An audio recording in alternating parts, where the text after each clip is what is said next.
মহাখালীর rail crossing অবরোধে বন্ধ হয়ে গেছে সিলেট, রাজশাহী ও চট্টগ্রামের ট্রেন চলাচল। এ বিষয়ে আরও জানাতে চট্টগ্রাম থেকে যোগ দিচ্ছেন সহকর্মী আহসান রিটন। রিটন, সকাল থেকেই তো মহাখালীতে রেল অবরোধের শিকার হয়েছে। সেক্ষেত্রে চট্টগ্রামে এখন পর্যন্ত কয়টি ট্রেন এই শিডিউল বিপর্যয়ের শঙ্কায় পড়েছে?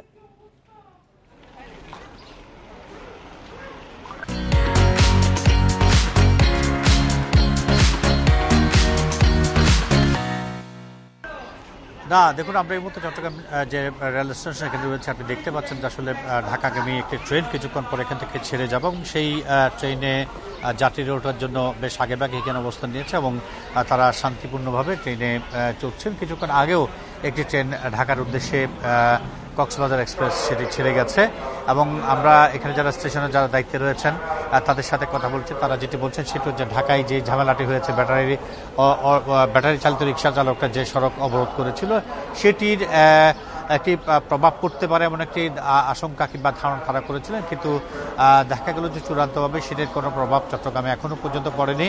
আমরা দেখছি সকাল থেকে অন্তত 10টির বেশি ট্রেন চট্টগ্রাম রেল স্টেশন ছেড়ে গেছে এবং বাকি যে ট্রেনগুলো ছেড়ে যাওয়ার কথা সেগুলো তাদের যে নির্ধারিত যে পদক্ষেপ সেটি তারা নিচ্ছে। আপনি শুনতে পাচ্ছেন যে এখানে আসলে মাইকে অ্যানাউন্স করা হচ্ছে যে সমস্ত যাত্রী প্ল্যাটফর্মে আছেন ট্রেনের অপেক্ষায় তাদেরকে সারিবদ্ধভাবে ট্রেনে বসার জন্য অনুরোধ করা হচ্ছে এবং স্টেশন কর্তৃপক্ষের সাথে আমরা কথা বলছি। তারা বলছেন যে ঝামেলাটি হয়েছে সেটির প্রভাব এখনও পর্যন্ত পড়েনি এবং তারা ধারণা করছেন যেহেতু সড়ক থেকে ব্যাটারি চালিত চালকরা সরে গেছে, সঙ্গত কারণে সেটির কোনো প্রভাব পড়ার আর কোনো সম্ভাবনা কিংবা আশঙ্কা কোনোটি নেই।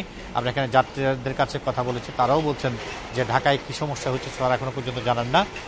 তারা লোকমুখে কিছুটা শুনেছেন, সেটিকে তার খুব বেশি আমলে নেননি এবং এই নানাভাবে তার খবর পেয়েছেন যে চট্টগ্রাম থেকে সমস্ত ট্রেন তাদের যে নির্ধারিত সময় রয়েছে সেই সময় অনুযায়ী ছেড়ে যাবে এবং সেই বিষয়টিকে মাথায় রেখেই তারা স্টেশনে এসছেন এবং স্ব গন্তব্যে যাওয়ার জন্য যে সমস্ত ট্রেন এখানে অপেক্ষা করছে তাদের জন্য সেই ট্রেনগুলোতে তারা চড়ছেন এবং তারা তাদের গন্তব্যে ফিরে যাচ্ছেন। এ হচ্ছে চট্টগ্রাম থেকে আমার কাছে ট্রেন চলাচলের সর্বশেষ।